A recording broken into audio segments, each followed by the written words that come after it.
Welcome to the world of Jones Knows. Today I'm going to show you how to do quarter round without the use of a saw, nail gun, and all for under $50. Find out how today on Jones Knows. It's so beautiful, you and me, we meant to be. Hi, if you're new to the channel, my name is Tim. I'm a flooring and stair contractor. And if you've seen any of my other videos, you know I do my quarter round with the quarter round scissors. Not only are they DIY friendly, but they're fast and really safe. This will be my third quarter round video. The first one, I introduced the scissors. The second one, I did a review on 2 different pairs of scissors. But today, I'm going to jump into how to use the scissors. I'm going to show you how to do 3 or 4 common cuts with the scissors. We're going to cover outside 45s, inside 45s, and everybody's favorite, the return. That's how you finish off your quarter round around doors and areas instead of ending it with that flat end of the quarter round showing. So without any further ado, let's show you how to do quarter round.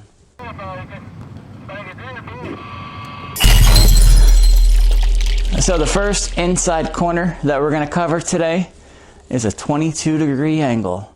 So your typical inside corner where 2 walls meet is a 45-degree angle. But if you have like an octagon shaped room or walls that kind of go out a little bit less of an angle, that's usually what we call a 22-degree angle. So let's show you how we do that and explain a little more about the scissors. When you get your quarter round scissors, or when you're using your scissors, you'll notice that they have what we call a fence where you set your quarter round up against. When your quarter round is up against that fence, that's a 45-degree angle. Whenever you cut your quarter round, it's always going to be facing you. You'll notice on your scissors, they have numbers.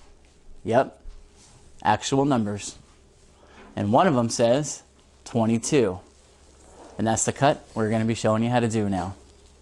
We're going to take our quarter round facing us, put it on the 22-degree line, put the blade right through it. That's a 22-degree cut. I'll show you one more time. We'll find the 22-degree line, which happens to be this one here. Quarter round facing us. Blade goes through, and that is how we do a 22-degree angle. We'll then take this piece. One of my favorite things about using the scissors, I don't need to use a tape measure most of the time, and I never need a pencil or marker because I'll use my scissors to do all my marking. With the piece in place, it'll extend past the wall where I want to make my cut, and I'll take the scissors, put it flush to the wall, put a blade mark where it meets the corner. Now we have our blade mark, and that's where we'll make our 45-degree cut. We have our mark we put on them, quarter round against the fence because it's a 45. It's facing us, and the blade's going to go through right where our mark ends, at the back of the quarter round. And that's what we call an outside 45, meeting an inside 22. Now, when I'm doing quarter round, I always want to lay my quarter round from the outside corners out. I call these corners, the outside corners like this, the most important corners that I want to work off of. I don't want to make this my second cut. All my cuts will start here and go out from now on. Because if there's any room for error, I want it to be on an inside corner. It's a lot easier to hide any miscuts or marks on an inside cut than an outside cut. If I end up with a gap here, you're going to notice that even with caulking. So that right there is going to be our first cut we make, and we'll work our way towards the easier, less obvious corner. So this is a 2-piece wall, so it doesn't really matter what I do. The one thing that I always do though when I'm doing quarter round is I want to put my smaller pieces in the least obvious place. Down there, I'll have a piece of furniture that'll probably be hiding it. So we don't want to have our second smaller piece here and our long piece there. Our little piece where we have our seam is going to be in the least obvious spot. So we do our outside 45, facing us, against the fence, 45-degree cut.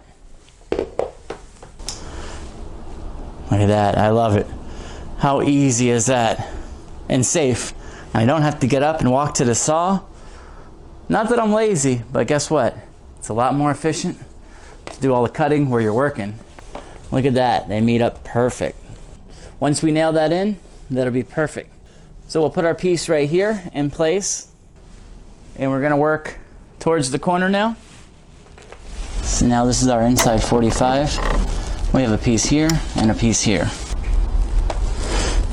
When I cut my inside 45s, instead of just running it on the fence, for some reason when your scissors get a little bit older, they tend to not cut as good. Even some of the newer ones on some of the hard to cut quarter round.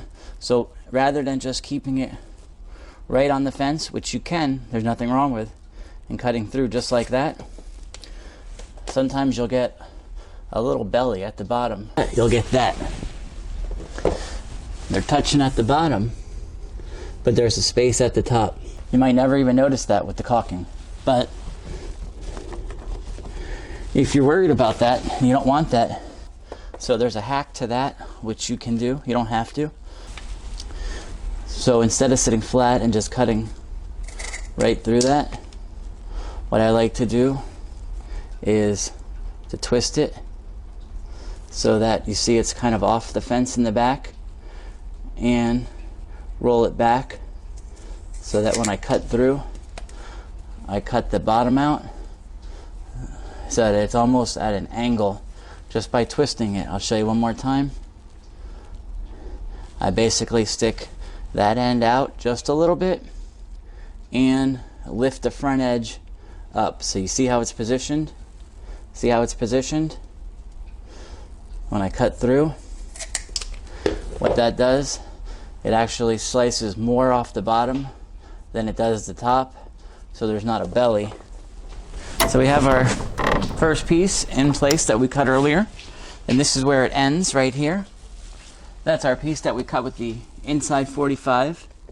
This is where they intersect, again with the scissors. We're going to put a mark there.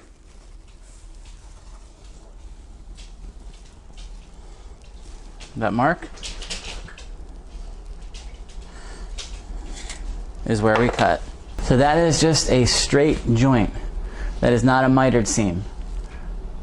I'm going to show you an alternate way to do that with a mitered seam now. We're going to take the first piece that we cut. We're going to cut it at a 45. We can do a regular 45 on this one.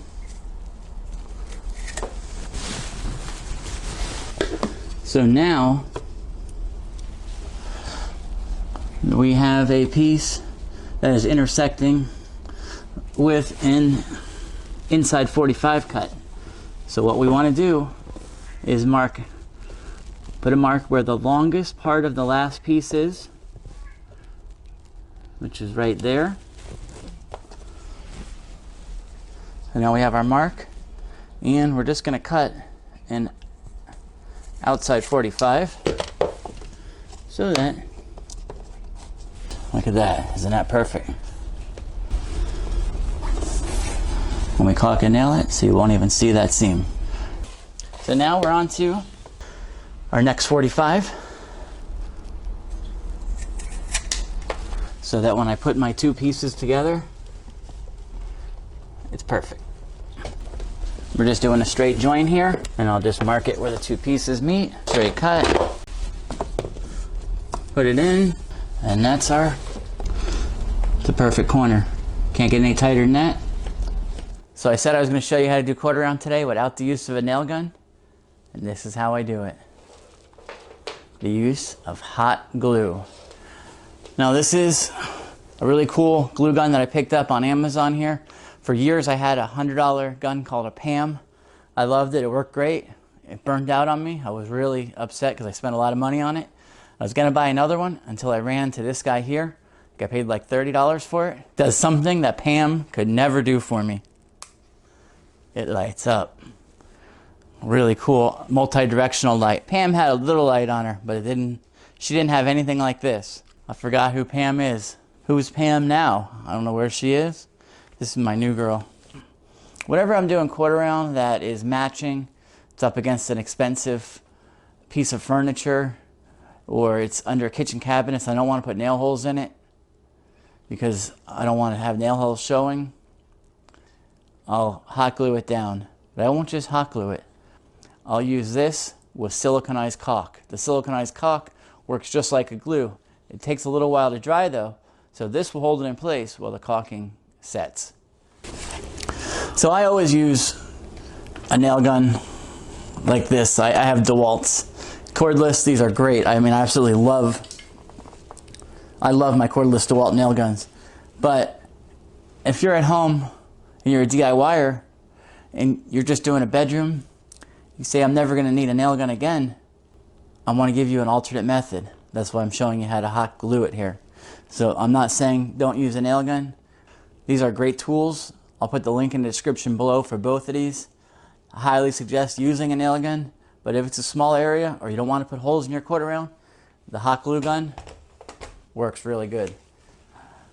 Even if you're nailing though, this little trick I'm about to show you works really good regardless. Whenever you want to do an outside corner or a seam, even if you're going to nail it and you want it to look really good, what I like to do is glue my corners together. Once I glue them together, it holds that corner tight. Then you can either hot glue it in or nail it in, but that corner is always going to stay tight and not going to move before you glue it or nail it.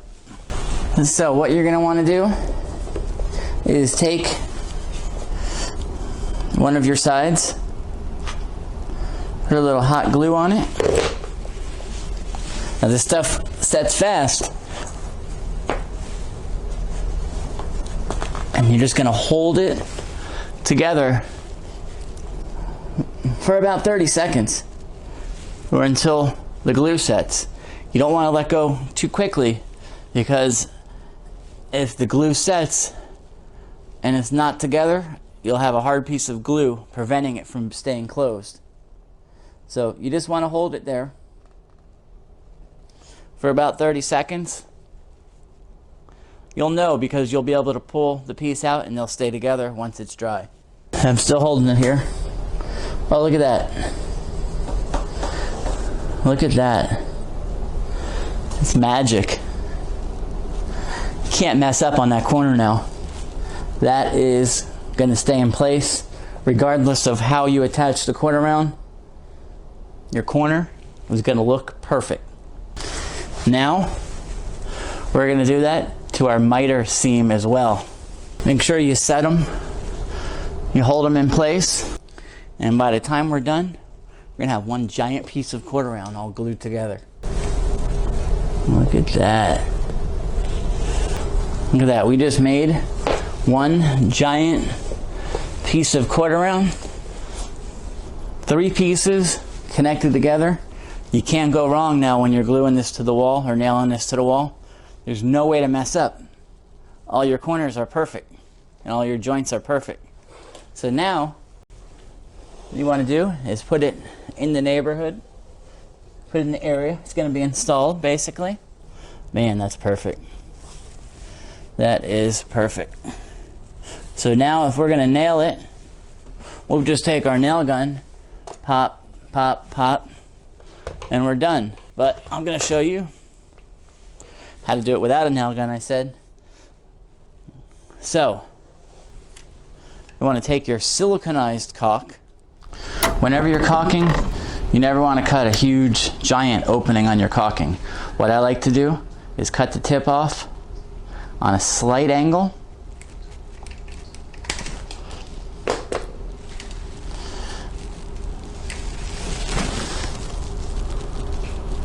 Barely any off on a slight, almost like a 45. Not latex, it has to be siliconized. We're gonna take some, put it along the whole entire wall where it's gonna go. Just above the floor.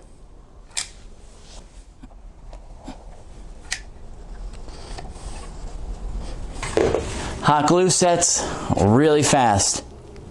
So keep in mind, when you're working with hot glue, you gotta work really fast. Put some dabs over here, right here, put the dabs at the corners, couple here, couple here, couple here. And now, just gonna hold it in place. Want to hold it nice and tight to the floor. We're almost done. The hot glue is set. We just want to caulk along the top, and this is going to help hold it in as well over time. Just want to run a bead of caulk.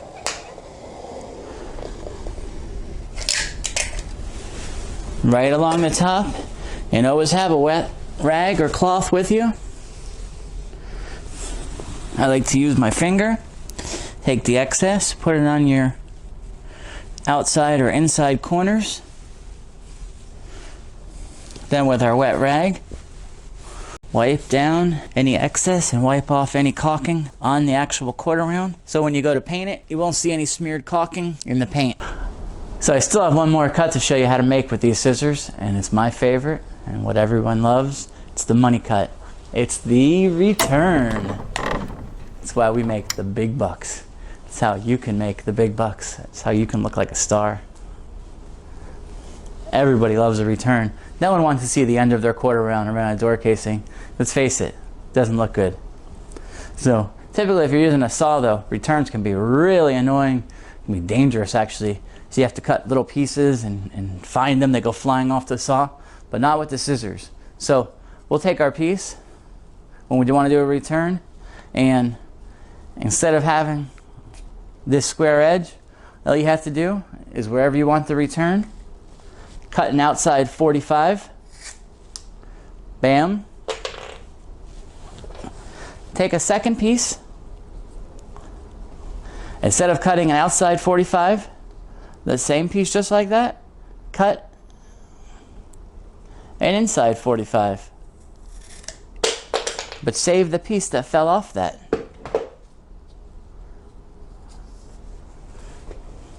You can put a little hot glue, or you can put a little silicone, whatever you want.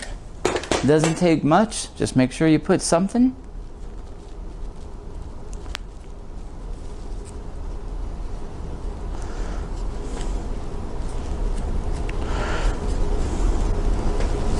And that's how we do a return.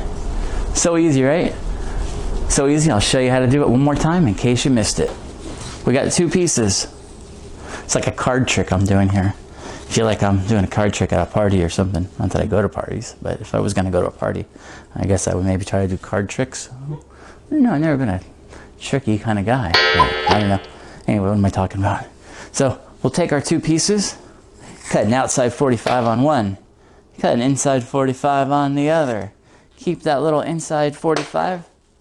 We'll put it on that piece there. Take some type of adhesive or glue, squeeze it in between, make a little sandwich out of it, quarter round sandwich. I like using caulking because the excess we just smear in. And look at that. Don't ask me to make any parrots or any balloon animals. I don't do it, but I do returns on quarter round. Amazing, right? If you found this amazing, be sure to check out some of our other content. We have lots of great videos on how to do quarter round, as well as flooring, stairs. Plus we do product reviews. I review laminate, I review vinyl. I put laminate up against vinyl. I dunk them, I run them over, I test them, I beat them, I torture them. I do whatever it takes to find out which of these products are best for you. If you haven't subscribed yet, I want you to take out your favorite flooring mallet, smash that subscribe button so you don't miss any future videos. Thanks for tuning in. How is it? The zebra lines are off everywhere except the white on your shirt, which that's okay, I think. All right, so let's do like a few second recording now, Yeah. and we'll take it in. Look at it. Yeah. Zebra in the house. I don't know how to do a Z.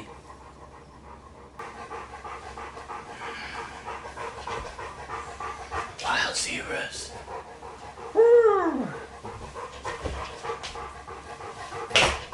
No, Jesus. The wild zebra is just too much for him to handle.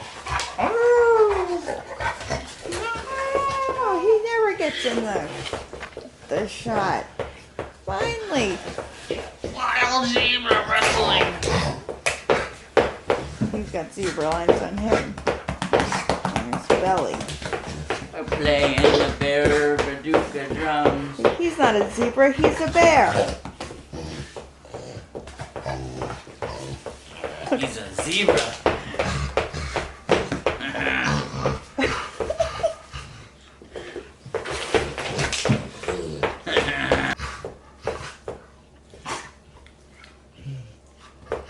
You ready?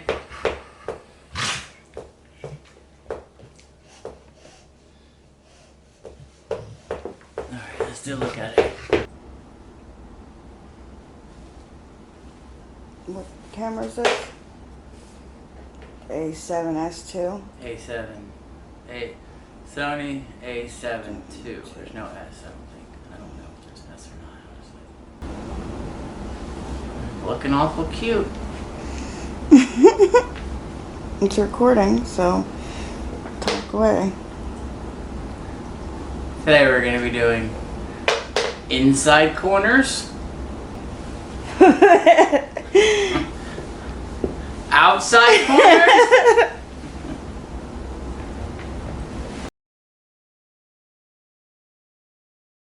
hey, look who it is.